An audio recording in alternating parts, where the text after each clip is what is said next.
The expert show के crime show में आप सभी का स्वागत है। आज के एपिसोड में हम एक ऐसे मर्डर मिस्ट्री के बारे में बात करने वाले हैं जिसे सुनकर आपके रोंगटे खड़े हो जाएंगे। तेलंगाना के गढ़वाल जिले में कुछ राहगीरों को एक सुनसान जगह पर एक युवक की लाश मिलती है। लाश को देखते ही वो लोग फौरन नज़दीकी पुलिस थाने में इसकी सूचना देते हैं। पुलिस मौके पर पहुंचती है और लाश का मौकाए मुआयना करके फोरेंसिक के लिए भेज देती है। युवक की बॉडी को बुरी तरह से चाकुओं से गोदा गया था, जिसे देखकर पहली नज़र में ही समझ आ रहा था कि मामला मर्डर का है। पुलिस के सामने सबसे पहला काम था लाश की पहचान करना, जिसके लिए उन्होंने फौरन आसपास के सभी पुलिस थानों में लाश के मिलने की सूचना दे दी, ताकि हाल ही में अगर कोई गुमशुदगी की रिपोर्ट आई हो तो रिपोर्ट लिखवाने वाले से लाश की पहचान करवाई जा सके। पुलिस की ये ट्रिक काम भी कर गई। जिस दिन लाश मिली थी उससे अगले दिन ही एक परिवार अपने बेटे की गुमशुदगी की रिपोर्ट लिखवाने के लिए कुरनूल थाने में आया था। पुलिस ने तुरंत परिवार को ये सूचना दी कि कल रात कुरनूल से लगभग 40 किलोमीटर दूर एक सुनसान इलाके में एक युवक की लाश मिली है, जो इस वक्त मोर्चरी में रखी हुई है। गुमशुदगी की रिपोर्ट में परिवार ने युवक का जो हुलिया और कपड़े बताए थे वो लाश के कपड़ों से 100% मैच कर रहे थे, जिसके आधार पर पुलिस ने रिपोर्ट करता परिवार को उस युवक की डेड बॉडी दिखाई, जिसे देखकर उन लोगों के पैरों तले जमीन खिसक गई। ये लाश उन्हीं के 28 वर्षीय बेटे तेजेश्वर की थी।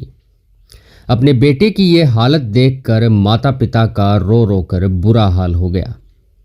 वहीं पुलिस को डेड बॉडी की पहचान मिल गई थी, जिसके आधार पर उन्होंने आगे की इन्वेस्टिगेशन शुरू की। परिवार से पूछताछ में पता चला कि तेजेश्वर सरकारी नौकरी करता था।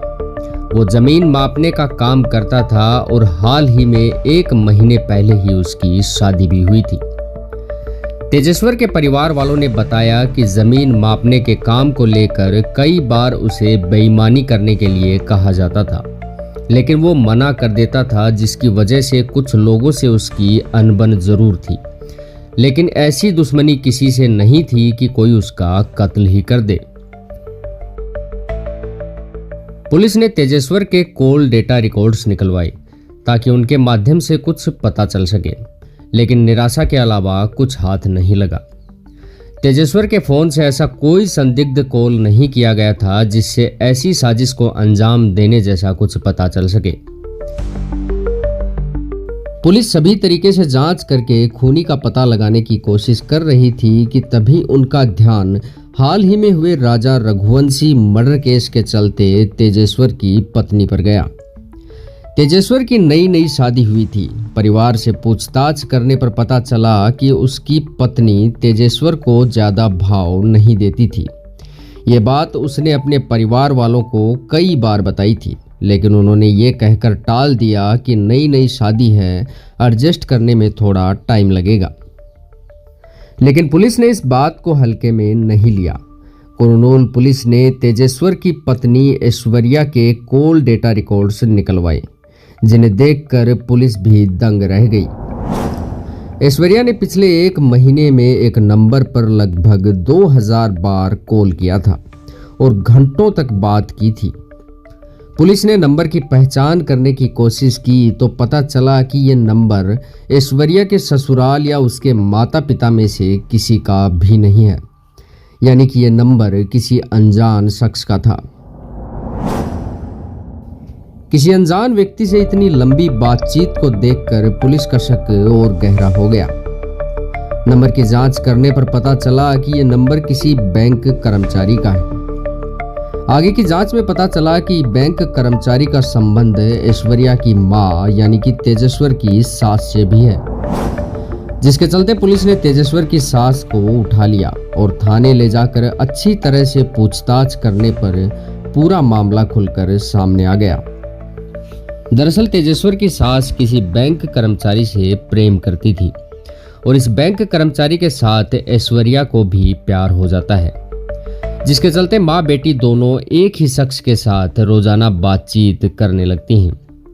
ऐश्वर्या बैंक कर्मचारी से शादी करना चाहती थी, लेकिन अपनी माँ की वजह से कर नहीं पाई, क्योंकि माँ भी उसी शख्स से प्यार करती थी। ऐश्वर्या की शादी करने की उम्र हो चुकी थी, इसलिए समाज के दबाव में उसे शादी तो करनी ही थी।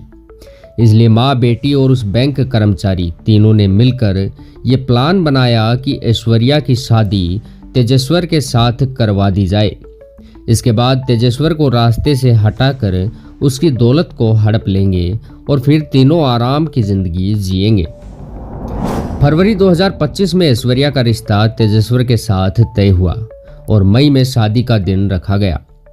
इस दौरान माँ बेटी और बैंक कर्मचारी के बीच बातों का सिलसिला लगातार जारी रहा और धीरे धीरे शादी वाला दिन भी नजदीक आ गया। शादी से 5 दिन पहले ऐश्वर्या अचानक घर से गायब हो गई, क्योंकि ऐश्वर्या तेजेश्वर से नहीं बल्कि उस बैंक कर्मचारी से शादी करना चाहती थी। लेकिन बाद में अपनी माँ और उस शख्स के समझाने पर शादी से 1 दिन पहले ऐश्वर्या घर वापस लौट आई और परिवार द्वारा भागने का कारण पूछने पर उसने ये बहाना बना दिया कि वो दहेज के डर से भाग गई थी। लेकिन अब तेजेश्वर दहेज नहीं लेगा, इस बात पर राजी हुआ है, इसलिए वो शादी करने को तैयार है। इसके बाद तेजेश्वर ने धूमधाम से ऐश्वर्या के साथ शादी की और उसे अपने घर ले आया। शादी को लगभग 1 महीना बीत गया, लेकिन इस दौरान ऐश्वर्या ने कभी भी तेजेश्वर से ठीक से बातचीत नहीं की और ना ही कभी उसे अपना समझा। ये बात तेजेश्वर को काफ़ी अजीब लग रही थी, जिसके चलते उसने अपने माता पिता से भी इस बारे में चर्चा की। इसके बाद वो दिन आया जो तेजेश्वर की जिंदगी का आखिरी दिन था। बैंक कर्मचारी ने तेजेश्वर को रास्ते से हटाने के लिए कुछ भाड़े के गुंडों को तेजेश्वर की सुपारी दे डाली। वो लोग 17 मई को एक गाड़ी लेकर तेजेश्वर के पास उसके घर पहुंचे और जमीन नापने का काम बताकर उसे अपनी गाड़ी में बैठाकर ले गए। इस साजिश से अनजान तेजेश्वर आसानी से उनके साथ गाड़ी में बैठकर चला गया। घर से कुछ दूर जाते ही एक सुनसान इलाके में उन्होंने गाड़ी में ही तेजेश्वर की चाकू मारकर हत्या कर दी और फिर लाश को वहीं फेंक कर फरार हो गए। इस तरह एक हंसते खेलते परिवार को एक माँ बेटी ने मिलकर पैसों के लालच और हवस की भूख में बर्बाद कर दिया और एक सच्चा, ईमानदार और बेगुनाह इंसान इस दुनिया से चला गया।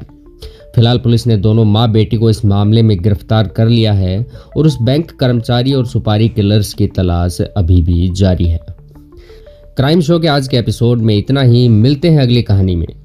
अगर आप ये वीडियो YouTube पर देख रहे हैं तो आपको हमारी ये कहानी कैसी लगी हमें नीचे कमेंट करके ज़रूर बताइएगा और वीडियो को लाइक और चैनल को सब्सक्राइब ज़रूर कर लीजिएगा।